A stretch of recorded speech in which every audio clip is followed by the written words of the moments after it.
വളരെ പ്രധാനപ്പെട്ട ഒരു തെരഞ്ഞെടുപ്പാണ് സത്യത്തിൽ ഇന്ന് രാജ്യത്ത് നടന്നത്.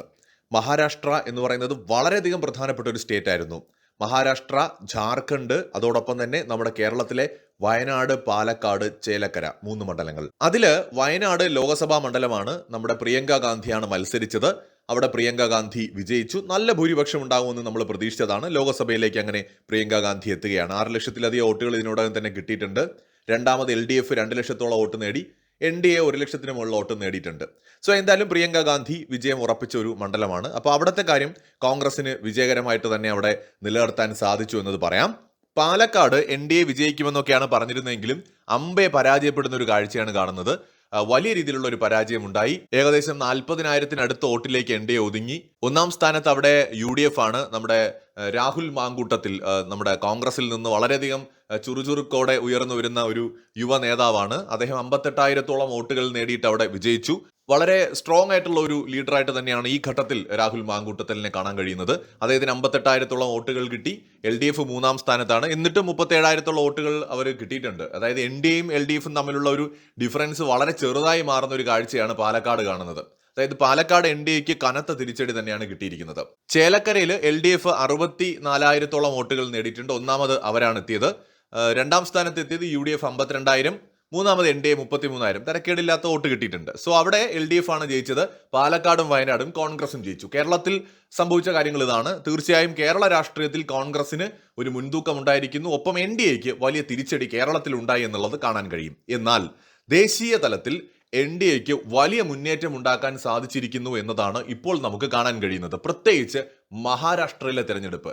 മഹാരാഷ്ട്രയിലാണ് NDA വേഴ്സസ് INDI മുന്നണി എന്ന് പറയുന്ന തരത്തിൽ ഒരു മത്സരം നടന്നത്. മഹാരാഷ്ട്രയിലും ജാർഖണ്ഡിലുമാണ്. ജാർഖണ്ഡില് BJPക്കും NDAക്കും കാര്യമായിട്ടൊരു വിജയം അവിടെ നേടാൻ കഴിഞ്ഞിട്ടില്ല. ടോട്ടൽ 81 സീറ്റുകൾ ജാർഖണ്ഡിലുണ്ട്. അതില് 26 എണ്ണത്തിൽ NDA ലീഡ് ചെയ്യുന്നുണ്ട്. 54 എണ്ണത്തിൽ INDA മുന്നണിയാണ് ലീഡ് ചെയ്യുന്നത്. അവിടെ ഒരു വ്യത്യാസം എന്ന് പറയുന്നത് ഓൾറെഡി അവിടെ ജാർഖണ്ഡ് ഈ INDA മുന്നണിയാണ് ഭരിക്കുന്നത്. ജാർഖണ്ഡ് മുക്തി മോർച്ച എന്ന് പറയുന്ന പൊളിറ്റിക്കൽ പാർട്ടി വളരെയധികം സ്വാധീനമുള്ള ഒരു സ്ഥലമാണ് ഈ ജാർഖണ്ഡ് എന്ന് പറയുന്നത്. ഹേമന്ത് സോറനാണ് നിലവിൽ അതിന്റെ ലീഡർ എന്ന് പറയുന്നത്. അദ്ദേഹത്തിന്റെ ഒരു ഫാമിലി പാർട്ടിയാണ്. സോ കഴിഞ്ഞ 2019 തെരഞ്ഞെടുപ്പിൽ ഹേമന്ത് സോറന്റെ പാർട്ടി വളരെയധികം വിജയം നേടിയ ഒരു സംസ്ഥാനമാണ് അത്. അദ്ദേഹത്തിന്റെ പാർട്ടിക്ക് ഏകദേശം 30ഓളം സീറ്റുകൾ ജയിക്കാൻ കഴിഞ്ഞു. BJPക്ക് അല്ലെങ്കിൽ NDAക്ക് 25 എണ്ണം കിട്ടി. 16 എണ്ണം കോൺഗ്രസും നേടി. സോ ഇത്തവണ INDA മുന്നണിയായിട്ട് തന്നെയാണ് മത്സരിച്ചത്. ഇപ്പോൾ ഇങ്ങനെ ഒരു മുന്നണി രൂപപ്പെട്ടിട്ടുണ്ടല്ലോ. അപ്പോൾ INDA മുന്നണിയായിട്ട് മത്സരിച്ചു. പക്ഷെ BJP കഴിഞ്ഞ തവണത്തേതിനെ അപേക്ഷിച്ച് മെച്ചപ്പെട്ട പ്രകടനം ജാർഖണ്ഡിൽ കാഴ്ചവെച്ചു എന്നുള്ളതാണ് ഈ ഘട്ടത്തിൽ നമ്മൾ ഇലക്ഷൻ റിസൾട്ട് വിലയിരുത്തുമ്പോൾ മനസ്സിലാക്കാൻ സാധിക്കുന്നത്. ഏകദേശം 26ഓളം സീറ്റുകളിൽ അവർ ലീഡ് ചെയ്യുന്നുണ്ട്. കഴിഞ്ഞ തവണ 25 കിട്ടി. ഇപ്പോൾ ഒരെണ്ണത്തിൽ കൂടെ ലീഡ് ചെയ്യുന്നുണ്ട്. നേരിയ രീതിയിലുള്ള ഒരു പുരോഗതി മാത്രം നമുക്ക് കാണാൻ കഴിയും. പക്ഷേ ഹേമന്ത് സോറൻ ഉൾപ്പെടുന്ന അദ്ദേഹത്തിന്റെ ജാർഖണ്ഡ് മോർച്ച പാർട്ടി എന്ന് പറയുന്നത് വളരെയധികം സ്ട്രോങ് ആയിട്ട് ജാർഖണ്ഡിൽ അടിത്തറയുള്ള ഒരു പ്രാദേശിക പാർട്ടിയാണ്. ഇപ്പൊ നമ്മുടെ തമിഴ്നാട്ടില് DMK എന്നൊക്കെ പറയുന്നത് പോലെ ജാർഖണ്ഡിൽ നല്ല സ്വാധീനമുള്ള ഒരു പാർട്ടിയാണത്. അപ്പോൾ ജാർഖണ്ഡ് മുക്തി മോർച്ച അവര് INDA മുന്നണിയായിട്ട് മത്സരിക്കുമ്പോൾ സ്വാഭാവികമായി കോൺഗ്രസിന്റെ വോട്ട് ഷെയർ ഉൾപ്പെടെ അവിടേക്ക് പോവുകയും വലിയ രീതിയിലുള്ള ഒരു മത്സരം കാഴ്ചവെക്കാൻ അവർക്ക് സാധിക്കുകയും ചെയ്യുമെന്നതായിരുന്നു വിലയിരുത്തൽ. അത് തന്നെ സംഭവിച്ചു. ജാർഖണ്ഡില് ഹേമന്ത് സോറൻ സർക്കാർ തന്നെ വീണ്ടും തുടരുമെന്നുള്ളതാണ് നമുക്ക് മനസ്സിലാക്കാൻ സാധിക്കുന്നത്. എന്നാൽ മഹാരാഷ്ട്രയിലെ ഫലമാണ് ഇതിൽ വളരെ വളരെ പ്രധാനപ്പെട്ട കാര്യം. കാരണം ജാർഖണ്ഡിൽ 81 നിയമസഭാ സീറ്റുകളേ ഉള്ളൂ. എന്നാൽ മഹാരാഷ്ട്രയിൽ 288 സീറ്റുകളുണ്ട്. അത് വളരെ വലിയൊരു സംസ്ഥാനമാണ്. മുംബൈ പോലെയുള്ള നമ്മുടെ ഏറ്റവും പ്രധാനപ്പെട്ട നഗരം സ്ഥിതി ചെയ്യുന്ന ഒരു സംസ്ഥാനമാണ്. അവിടുത്തെ ഒരു തെരഞ്ഞെടുപ്പ് എന്ന് പറയുന്നത് ലോകം ഉറ്റുനോക്കുന്ന ഒരു തെരഞ്ഞെടുപ്പാണ്. 288 സീറ്റുകളുള്ള മഹാരാഷ്ട്രയിൽ 222 സീറ്റുകളിലും NDA മുന്നണി ഇപ്പോൾ ലീഡ് ചെയ്യുന്നു എന്നുള്ളതാണ് ഞെട്ടിക്കുന്ന ഒരു കാര്യം എന്ന് പറയുന്നത്. അതായത് INDA മുന്നണി 57 ഒതുങ്ങിയിരിക്കുന്നു. നമ്മൾ മനസ്സിലാക്കേണ്ടത് ശിവസേനയുടെ ഒരു ഭാഗമുണ്ട്, കോൺഗ്രസ് ഉണ്ട്, NCP ഉണ്ട്. സകല പാർട്ടികളും ഈ INDA മുന്നണി എന്ന് പറയുന്ന മുന്നണിയിലുണ്ട്. 10-45ഓളം പാർട്ടികളെല്ലാം കൂടെ ഉണ്ടെന്ന് തോന്നുന്നു.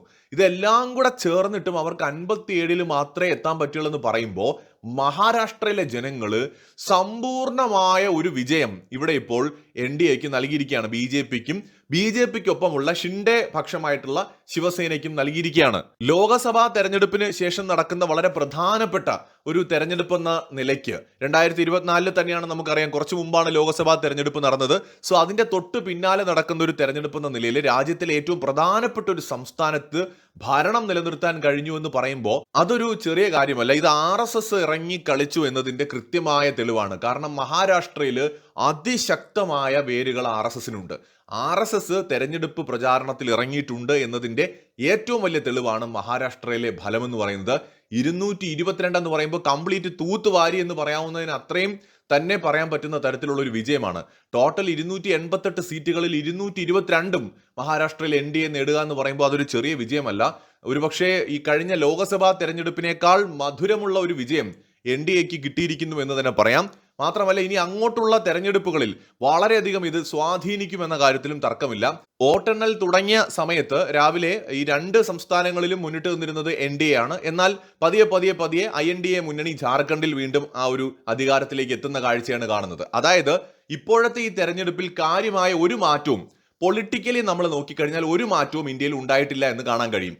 എന്ന് മാത്രമല്ല ഇതിനകത്ത് വളരെ പ്രധാനമായും സംഭവിച്ചൊരു കാര്യം NDA കൂടുതൽ പവർഫുൾ ആയിട്ട് മഹാരാഷ്ട്രയിൽ മാറുകയും ചെയ്തിരിക്കുകയാണ്. അതായത് ഈ തെരഞ്ഞെടുപ്പ് തുടങ്ങുന്നതിന് മുമ്പ് ഇവിടെ മഹാരാഷ്ട്ര ഭരിച്ചിരുന്നത് NDA ആണ്, ജാർഖണ്ഡ് ഭരിച്ചിരുന്നത് INDA മുന്നണിയാണ്. കേരളത്തിലേക്ക് വന്നാലും ഇപ്പോൾ INDA മുന്നണി NDA എന്ന രീതിയിൽ നോക്കിയാൽ നമുക്കറിയാം ഇപ്പോൾ LDFും UDFും ഒക്കെ കേരളത്തിൽ അങ്ങോട്ടും ഇങ്ങോട്ടും മത്സരിക്കണമെങ്കിലും ദേശീയ തലത്തിൽ അതൊക്കെ INDA മുന്നണി പോലെ തന്നെയാണ് അവർ, അതിന്റെ ഭാഗമാണ് ഇവരൊക്കെ. അപ്പൊ അങ്ങനെ നോക്കുമ്പോൾ കേരളത്തിൽ ഇപ്പോൾ NDA ആയിട്ടുള്ള ഒരു മത്സരം എന്ന നിലയിൽ നോക്കിയാൽ ഓൾറെഡി വയനാടും പാലക്കാടും ചേലക്കരയും NDAയുടെ സീറ്റുകളായിരുന്നില്ല, അത് UDFന്റെ LDFന്റെ സീറ്റുകളായിരുന്നു. അത് അവർ നിലനിർത്തിയിട്ടുണ്ട്. അതേ സമയത്ത് NDAക്ക് കാര്യമായിട്ട് ഇവിടെ കേരളത്തിൽ ജയിക്കാൻ കഴിഞ്ഞില്ല. പക്ഷേ അവർക്ക് പാലക്കാട് കുറെ വോട്ടുകൾ നഷ്ടപ്പെട്ടു എന്നത് ഒരു പോരായ്മ തന്നെയാണ്. എന്നാൽ ദേശീയ രാഷ്ട്രീയത്തിൽ നമ്മൾ നോക്കുമ്പോൾ മഹാരാഷ്ട്ര നേരത്തെ ഉണ്ടായിരുന്നതിനേക്കാൾ പവർഫുൾ ആയിട്ട് ഈ തെരഞ്ഞെടുപ്പിൽ NDA മാറിയിരിക്കുന്നു. വളരെയധികം ചുരുങ്ങിപ്പോയിരിക്കുകയാണ് അവിടെ INDA മുന്നണി. ജാർഖണ്ഡിൽ സ്വാഭാവികമായിട്ട് നേരത്തെ അതേ ഫലം തന്നെ, കഴിഞ്ഞ തെരഞ്ഞെടുപ്പിലത്തെ അതേ ഫലം തന്നെ ഇത്തവണയും വന്നിരിക്കുന്നു. അപ്പൊ ദേശീയ രാഷ്ട്രീയത്തിൽ NDAക്ക് കുറെ കൂടി ആത്മവിശ്വാസം നൽകുന്ന ഒരു തെരഞ്ഞെടുപ്പ് ഫലമാണ്. ഒപ്പം ജാർഖണ്ഡ് നിലനിർത്താൻ സാധിച്ചത് കോൺഗ്രസിനും ആശ്വസിക്കാവുന്ന ഒരു കാര്യമാണ്. കൂടാതെ UDFന് കേരളത്തിലെ 2 മണ്ഡലങ്ങൾ നിലനിർത്താൻ സാധിച്ചു എന്നത് അവർക്ക് ആശ്വാസം നൽകുന്ന കാര്യമാണ്. മറ്റൊരു വീഡിയോയുമായി വീണ്ടും കാണാം.